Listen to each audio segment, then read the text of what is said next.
Diagnosing adult ADHD requires much more than a symptom checklist.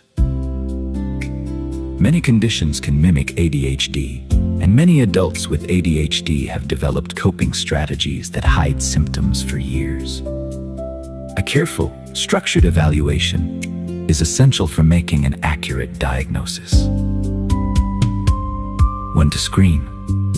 Adult ADHD should be considered when patients describe lifelong patterns of inattention, disorganization, impulsivity, or executive dysfunction that impair functioning across multiple settings.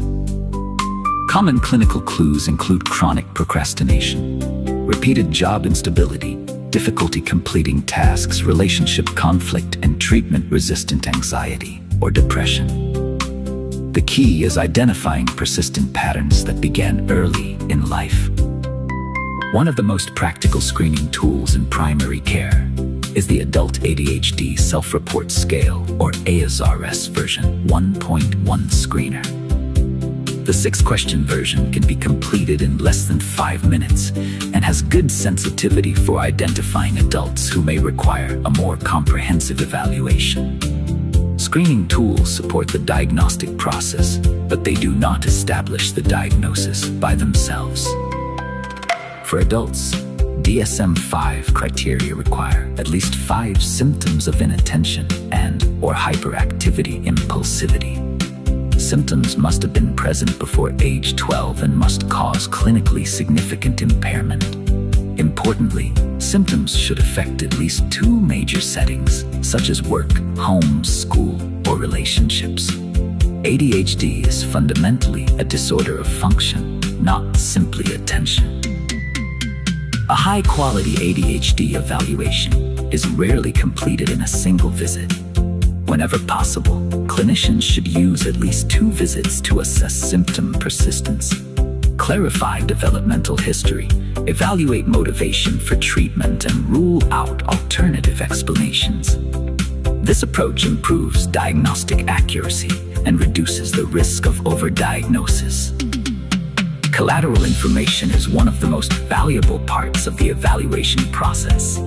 Whenever possible, obtain information from a parent, sibling, partner, or close family member regarding childhood functioning and lifelong behavioral patterns. School records or report cards may also provide useful evidence of early impairment. Without collateral history, diagnostic confidence is lower. A diagnosis of ADHD requires evidence of meaningful impairment. Assessment should include multiple life domains, including work performance, academic functioning, relationships, daily organization, financial management, and driving safety. Symptoms alone are not enough. The disorder must impair functioning. Clinicians should systematically screen for common comorbid conditions, including depression, anxiety disorders, substance use disorders, sleep disorders, personality disorders, and bipolar disorder.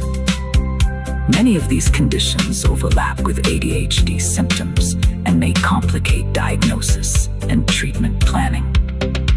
Additional validated tools for adult ADHD include the Conners Adult ADHD Rating Scales, the Adult ADHD Clinical Diagnostic Scale, and the Barkley Adult ADHD Rating Scale.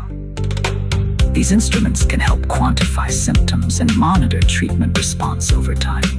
However, clinical judgment remains the foundation of diagnosis.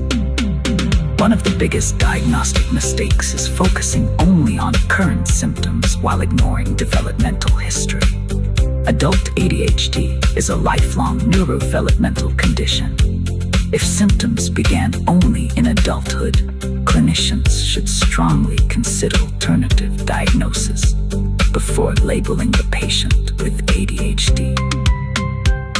Diagnosing adult ADHD requires a structured, longitudinal, and function-focused assessment. Effective evaluation includes screening tools, developmental history, collateral information, assessment of impairment, and careful exclusion of mimicking conditions. A thoughtful diagnostic process leads to safer, and more effective treatment decisions. In the next module, we'll focus on differential diagnosis and how to distinguish adult ADHD from conditions that commonly mimic it, including anxiety disorders, depression, bipolar disorder, sleep disorders, and substance-related conditions.